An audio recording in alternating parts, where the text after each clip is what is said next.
Imagine this. A world where hospitals hum with silence instead of beeping machines. Where classrooms teach empathy before equations. Where the scientist wears robes, not lab coats, and speaks of neurons the same way a poet speaks of stars. In this world, science never lost its soul. It evolved with it. There was no war between the microscope and the mantra, no exile of the sacred from the rational. The mind wasn't reduced to firing neurons, it was revered as a gateway. Matter wasn't seen as dead, it was considered divine. You might think such a world would be less advanced. But here, technology enhances presence, not distraction. Here, mental illness isn't suppressed, it's decoded, honored, healed. Trauma isn't medicated into silence, it becomes the soil of transformation. But we don't live in that world. Somewhere along the way, we took a different path. One where knowledge was split in two, measurable truth on one side, meaningful truth on the other. And we declared one superior. What if that was the moment we lost something? What if progress, as we define it, has been built on a fracture? And what if that fracture isn't just historical, but personal? The fracture wasn't just in institutions, it was in us. For centuries, we've been taught to separate what we know from what we feel, to trust data over intuition, to worship logic while exiling the mystical.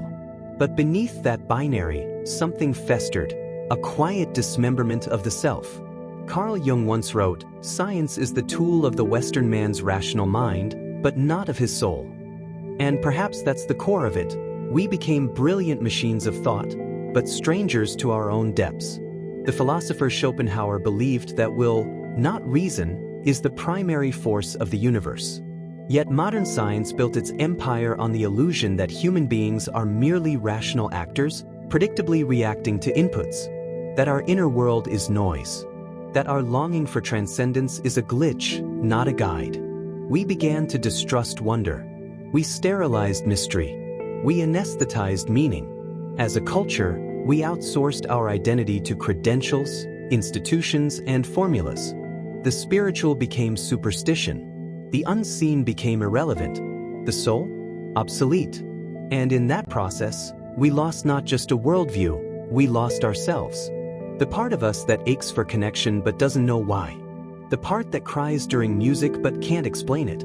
The part that senses beauty as a form of truth. This isn't just a story of science losing its way. It's a story of humanity forgetting how to be whole. You wake up tired, though your body is rested. You scroll for hours, though your soul is starving. You live in a world flooded with information, yet feel strangely hollow. That is the consequence of a severed knowledge. We were told that progress meant precision, but no one warned us it would cost presence. We learned to cure diseases, but not despair. We extended life, but not meaning. We connected the planet, but disconnected from ourselves. Behind the glowing screens and polished headlines, a quiet epidemic grew. Not of viruses, but of numbness. Of people who know how to live, but no longer know why. Neurologically, we're overstimulated and undernourished. The prefrontal cortex races with decisions, but the limbic system, where emotion lives, drowns in unresolved grief. Trauma gets buried in the body, unspoken, unprocessed, labeled disorder, and medicated into silence. And still, something inside us whispers, "This isn't wholeness." You see it in the eyes of burnt-out professionals, in the aching loneliness of millions who've never felt seen, in the quiet resignation of a generation drowning in dopamine but starving for depth. Our culture trains us to look outward for answers. Science gave us tools, but told us not to trust the mirror within.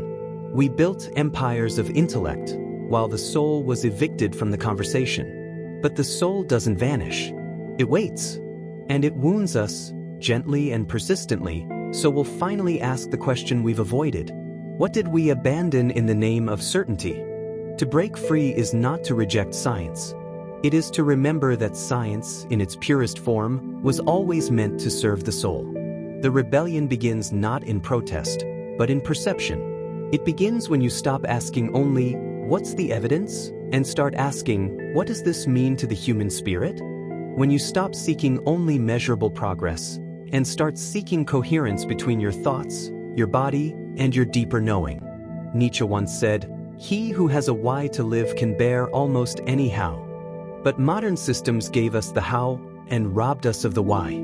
To reclaim the why, we must remember what ancient wisdom always knew: that consciousness is not a byproduct of the brain. It is the very field in which the brain exists. That healing is not just about fixing parts, but restoring wholeness. You break free when you meditate, not as escape, but as rebellion against fragmentation. When you treat your intuition not as a glitch, but as a compass. When you meet your trauma not as pathology, but as initiation. History did have outliers, those who defied the split. Mystics disguised as scientists. Visionaries like Tesla, Hypatia, Hildegard, Paracelsus. They saw no contradiction between energy and spirit, logic and love. You don't need to become one of them. You already are. The rebellion is remembering. The rebellion is integration. And the moment you choose inner coherence over outer approval, you re-enter the timeline we lost. The truth is not that we lost the timeline. It's that we're still choosing it. Every day we dismiss the unseen, every time we ignore the whisper in our chest that says, "There is more." You were never meant to live divided. You are a cathedral of neurons and intuition, of memory and myth. A bridge between biology and the infinite. The final paradox is this: the timeline we lost was never in history. It lives in consciousness. And consciousness lives in you. The moment you see with both eyes, the rational and the spiritual, you collapse the divide. You become the new scientist, the new mystic. You become what the old world tried to separate.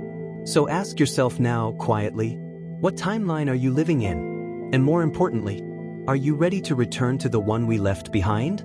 We don't need a time machine. We need a remembering. The timeline we lost isn't locked in the past.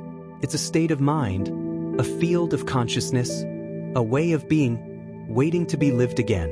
You are not broken. You are divided. And every act of inner coherence, every breath, every choice to listen inward, heals the fracture. If you felt the shift in this video, you're already stepping into the timeline we forgot. Not to escape this world, but to transform it.